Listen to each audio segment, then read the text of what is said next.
ইসরায়েলের প্রধানমন্ত্রী Benjamin Netanyahu ততটা গুরুত্ব দেন না নিজের বাইরের কোনো বিষয়কে। ফিলিস্তিনের গাজার সঙ্গে গত 18 মাস ধরে যে যুদ্ধ চলছে সেখানেও ইসরায়েলের ক্ষমতায় টিকে থাকাকেই তিনি গুরুত্ব দিয়ে যাচ্ছেন। ইসরায়েলের জিম্মিদের কি হবে তা নিয়ে তিনি ততটা ভাবছেন না।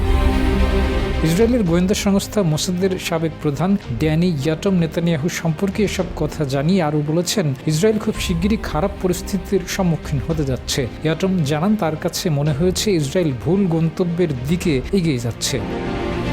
সংরক্ষিত সৈন্য বা রিজার্ভিস্টদের উপর অনেকটাই নির্ভরশীল একটি বাহিনী হিসেবে ইসরায়েলের সেনাবাহিনীতে এখন যা ঘটছে তা অনেকটাই অভূতপূর্ব ঘটনা। 1982 সালে ইসরায়েলের সঙ্গে লেবাননের প্রথম যুদ্ধ থেকেই রিজার্ভিস্টদের উপর নিয়মিত সৈন্যদের নির্ভরতা বেড়েছে, আর এই রিজার্ভিস্টরাই এখন নেতানিয়াহুর বিরুদ্ধে সংঘবদ্ধ হতে শুরু করেছে, যে কারণে নেতানিয়াহুর বিপক্ষে প্রতিবাদের স্বর জোরালো হচ্ছে ইসরায়েলে।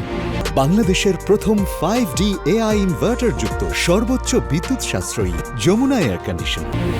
1 মে ব্রিটিশ গণমাধ্যম বিবিসির এক প্রতিবেদনে জানানো হয়েছে, অন্তত 12,000 ইসরায়েলি রিজার্ভিস্ট নেতানিয়াহুর বিরুদ্ধে একটি চিঠিতে স্বাক্ষর করেছেন, যেখানে শিগগিরই ফিলিস্তিনের গাজায় হামলা বন্ধ এবং ফিলিস্তিনে জিম্মি থাকা 59 জন ইসরায়েলিকে ফিরিয়ে আনতে বলা হয়েছে।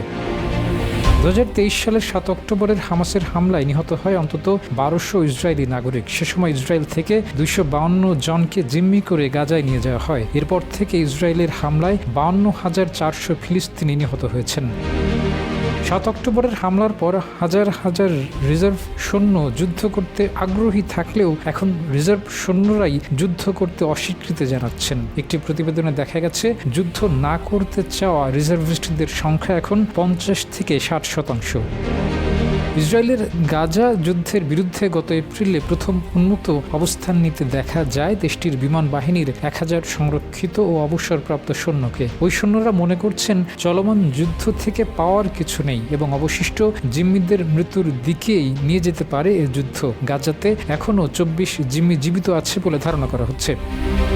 2025 সালের জানুয়ারির যুদ্ধবিরতি এবং সে সময় 30 জন জিম্মিকে মুক্ত করতে পারায় এই সম্ভাবনা জোরালো হয় যে যুদ্ধ শিগগিরই শেষ হতে পারে। তবে মার্চের মাঝামাঝিতে ইসরায়েল যুদ্ধবিরতি ভাঙলে সে সম্ভাবনাও ভেস্তে গেছে। বর্তমানে নেতানিয়াহুর বিরুদ্ধে ইসরায়েলে যেসব সামরিক সদস্যরা অবস্থান নিয়েছেন তাদের অধিকাংশই নেতানিয়াহুর দীর্ঘদিনের সমালোচক। 7 অক্টোবরের হামলার পর এসব সদস্যদের অনেকেই সরকার বিরোধী বিক্ষোভে যোগ দেন। ইসরায়েলের তেল আবিব শহরে প্রায় 1 বছর ধরে গাজার যুদ্ধবিরোধী বিক্ষোভ হয়েছে, যে বিক্ষোভে জিম্মিদের ছবি প্রদর্শিত হয়েছে। কেউ সড়কে বসে বিক্ষোভ করেছেন, আবার সেখানে দেখানো হয়েছে যুদ্ধের কারণে নিহত ফিলিস্তিনি শিশুদের ছবি। 20 এপ্রিল পুলিশ গাজার শিশুদের ছবি নিয়ে বিক্ষোভ করতে নিষেধাজ্ঞা দিয়েছে ইসরায়েলে। নেতানিয়াহু এখন মনে করছেন সামরিক পদক্ষেপই জিম্মিদের ফিরিয়ে আনার একমাত্র উপায়। ইসরায়েল ডিফেন্স ফোর্স IDF এর বর্তমান সক্রিয় সদস্য সংখ্যা 69,500 আর সংরক্ষিত বা রিজার্ভ সৈন্যের সংখ্যা 4,65,000। ডেস্ক রিপোর্ট, জয় জয়।